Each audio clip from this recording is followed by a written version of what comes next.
Now, if there's one RPG franchise that I love very much, probably more than Pokemon, but if there's one RPG franchise that I love very much, it's the Shin Megami Tensei franchise, hands down.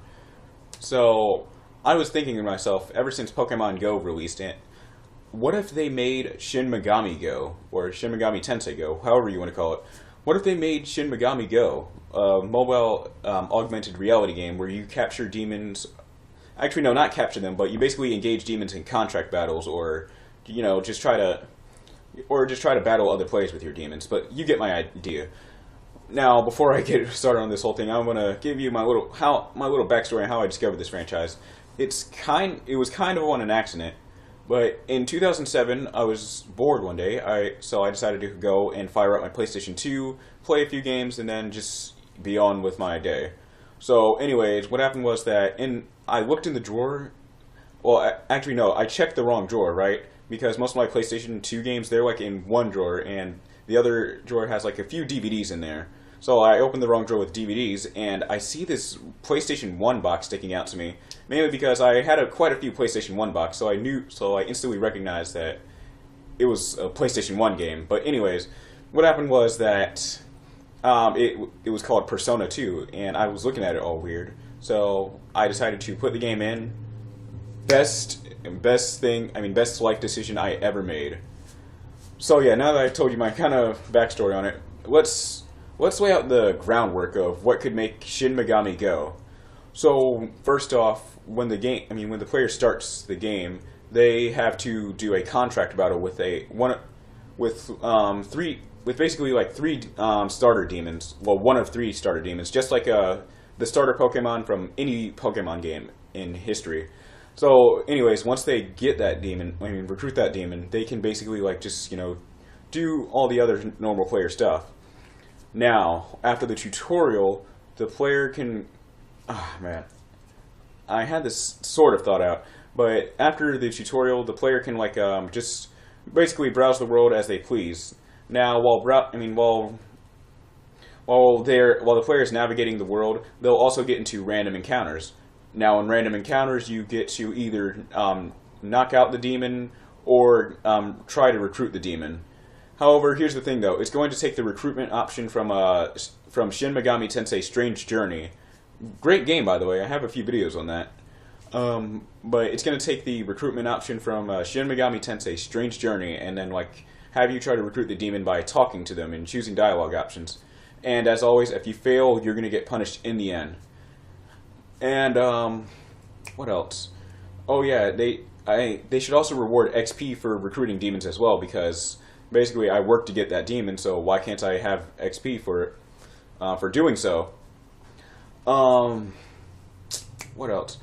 They should also incorporate half the stuff from the Devil Survivor games into this whole mobile game if Niantic were to make a Shin Megami Go. What else should they have? They should also have the demon auction, but it's only for high level demons that are more expensive. And in the demon auction, you're auctioning your in-game currency, which is Maka, by the way. But you're auctioning off your in-game currency for other demons, and you get to bid and stuff, And if you're the highest bidder, you win, and you pay your bid, just like in Devil Survivor. Now, what if they took that and put it into the game? That'd be awesome. They should also have the fusion system as well, mainly because fusing demons can wield pretty different, if not odd, results. I'll have a Wyra that can somehow learn. Oh, sorry, thought I heard something. But I'll have a Wyra that can somehow use Bufu, which is one of the Bufu is basically an ice attack. Okay. But yeah, the fusion system from Devil Survivor 2, they could just take that, put it into the game, and present you a whole bunch of options. And there are also demons where if you fuse them, you'll get this one elemental demon that you have to pay 1,000 Maka for. So they could incorporate that as well. Another thing they could have is allowing you to battle against other players that are in the area. It'll detect if another player is on the game. and then you can basically like tap on the player on the player's profile. Actually, you know what? That'd probably be a bad idea, mainly because after the Pokemon Go robberies that occurred where people were using lures, I don't think that'd be a good idea. So, yeah, let's axe that idea. But they could also have you go to bases, which is the equivalent to gyms in Pokemon Go, where you can go and battle against the person that took over the base, and then, yeah, it could.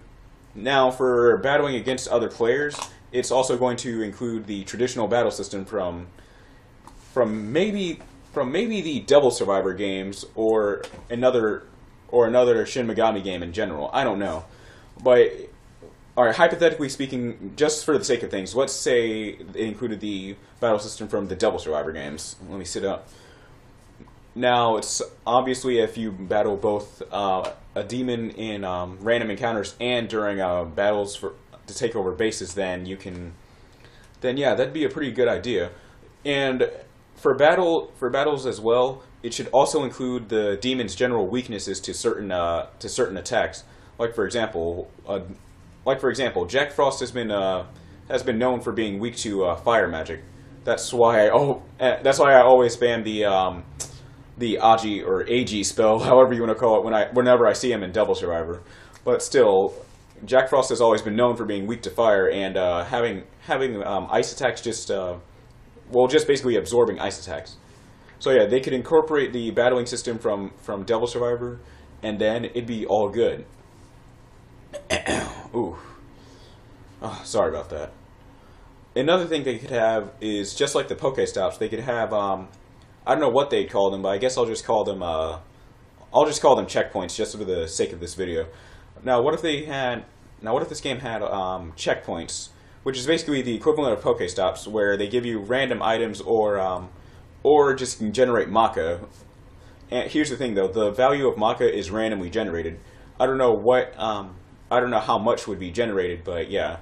It also mainly because Shin Megami Tensei is a game that also depends on the RNG, or also called the random number generator. Why did I mess that line up?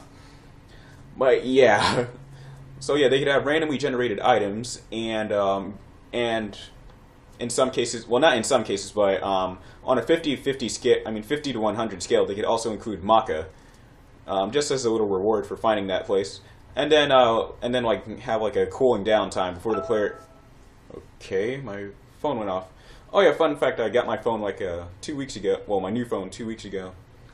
Galaxy S7, I'm really loving it. Here's my little wallpaper. Oh god, yeah, there's my little wallpaper. I know I know you guys can't see it, but it's the Force Awakens poster. Anyways, back on track. What else could they have? They could also have. Maybe they should. Oh my god, I keep forgetting. Oh my goodness, these ideas may or may not work depending on how you look at it. Like I said, but if Niantic can produce 2 good augmented reality games, then they can make Shin Megami Go. They're gonna need some players. They're gonna need some people that have played Shin Megami Tensei to make it, mainly because the battling system in Pokemon Go is broken. Like it doesn't even feel like the traditional battling system from regular Pokemon games that we all know and love. It's just like mash. It's just mash on the Pokemon you're attacking and swipe left or right to dodge. But it does have type advantages, so I'll give it that. But there's more to it. Oh, nice! I dropped my phone. Nice. There's more to a Pokemon battle other than just type advantages. So yeah. So basically, they should have someone from Atlas that is. Actually, they should have a few people from Atlas basically demonstrate to the developers of the Shin Megami Go what they want in the game, so they can avoid having another broken mess that was Pokemon Go's gym battles. I guess that's all I have to say about this. Actually, no, hold on. What if they also added some kind of dungeon crawl mechanic where if you go... Actually, no, that's kind of a stupid idea. Never mind. I was going to say where if you go to like certain areas, you basically like just get to explore around it and discover items and all that stuff. But it'd be a bad idea, mainly because there are some places that really shouldn't be on the radar, just like in Pokemon Go. And not only that, but there are also some pretty creepy places you can wander into. Well, not wander into, but pretty creepy places, Pokestops that you can walk next to while playing Pokemon Go. So yeah, like I said, they should incorporate the mechanics from Devil Survivor 2. For anyone wondering, this is Devil Survivor 2 Record Breaker. I got this a few weeks ago, and you can actually watch a video of me unboxing this. This is basically the what was it? The collector's edition. It has a few decals, and it has a four song CD in there. Oh yeah, and the composer for the CD is actually from the composer. The composer for the CD is basically from the composer of the Persona games as well. It's Shoji Meguro. Not only that, but Shin Megami Tensei. I mean, why do I keep saying the full thing? But Devil Survivor 2 Record Breaker. It's still challenging as its counterpart, Devil Survivor 2. Now it's especially challenging when you have a certain friend that accidentally ejects the cartridge. I'm looking at you, Caleb. Nothing against you, pal. Nothing against you, buddy. Just messing with you. But if they took all those mechanics as a whole, then we could have what's possibly a good AR game. Oh yeah. Fun fact. I'm also, before I get Shin Megami Tensei 4 Apocalypse, I'm going to get Shin Megami Tensei Devil Summoner Soul Hackers for the 3DS. It's like $15, so you can find it pretty cheap. Not only that, but I heard it's sort of a revised remake of an old Devil Summoner game that was never released into Japan. I don't know why it was, but what happened was that they revised the game and put it onto the 3DS. So I guess it's kind of a remake. I don't know. I'll have to research into that. But let me know in the comments what you guys think of these ideas. Would it work? Would it work with mobile phones after the Pokemon Go phenomenon? What do you guys think? So thanks for watching. I hope you enjoyed everything. Please leave a like, rate, and please leave a like, rate, comment, and if you're new to this channel, subscribe.